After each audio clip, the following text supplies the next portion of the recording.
Assalaamu calaykum waraxmatullaahi tacaala wabarakaatu asxaabta dhammaan inta ku xiran youtube channelkeena ST21 maanta barnaamijka sida ciwaanka title-ka ama thumbnail-ka aad ka soo aragteen waxaan rabaa labada nin oo xaggaas niiga muuqdo ayaa video call booto xun hawada isku soo marinaya marka waxaan rabaa bootadooda in aan niiga tuso qaybta ugu dambeysa ee muuqaalka. Hadda waxaan rabaa in aniga iyo daawadayaasheena in aan fikirkeena ku aadan bootada ay hawada iskugu soo marinayaan labada nin oo caan ka ah baraha bulshada. Ninka oo inta xigo waxay leedahay Ilka Case Qays iyo ninka inta xigo Daahir Cabdul Cali waa nin caan dhalay ah. Labadooduba waa caan dhalay ah. Waxay isku dagaaleen ayaa waxay tahay Nimca Joker. Ninkan oo xaga niiga muuqdo Ilka Case Qays la yiraahdo waxa uu geedin in uu mar dhow aroo guursaday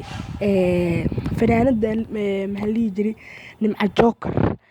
Joker ayuu guuleystay maalmaha dambana Nimca Joker iyo Daahir Cali ay isdagaalsanay markaas dagaalka waxa soo galay ninka la yiraahdo Ilka Case Qays runtii xaaladda ma sahlano marka waxaan rabaa marka inay hadayaan u sii daalin in aan niishido codka sirta ah ee labadooda isku dagaaleen oo telefoonka qadka isku marinaya ayaa rabaa maanta inaan niishido marka niishidone fikirkiina ku aadan qaybta hoose ee kumatigana igu soo wadaaga waa maasantiin.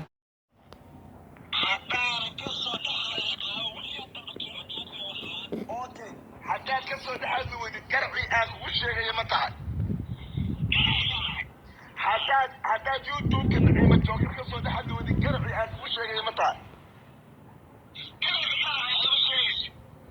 داير على صومك ما أنت وقوفر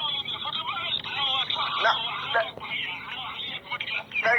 دقيقة مقال داير دمير ودقيقة حتى كسر لحد ودي كرع دقيقة كرع حلوة ما كرتش كرعي لا توريها الله تطلعي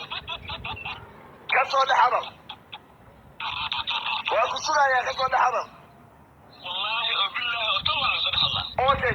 فيري حتى كسر حد ودي الجرح على مدى ما أبروف كراسة أنا جرحتها يا حضرت ورد حضر maqashan in Daahir Cali uu ku booteena in uu ka soo dhaxadli doono YouTube-ka Nimca Joker. Hadda fikirkiina qaybta hoose ee kumatiga igu soo wadaaga labada nin oo nii muuqdo bootadooda waa mahadsantihiin meeshaas ayaa muuqaalka ku soo gagabeynaya. Wassalaamu calaykum waraxmatullaahi tacaala wabarakaatu.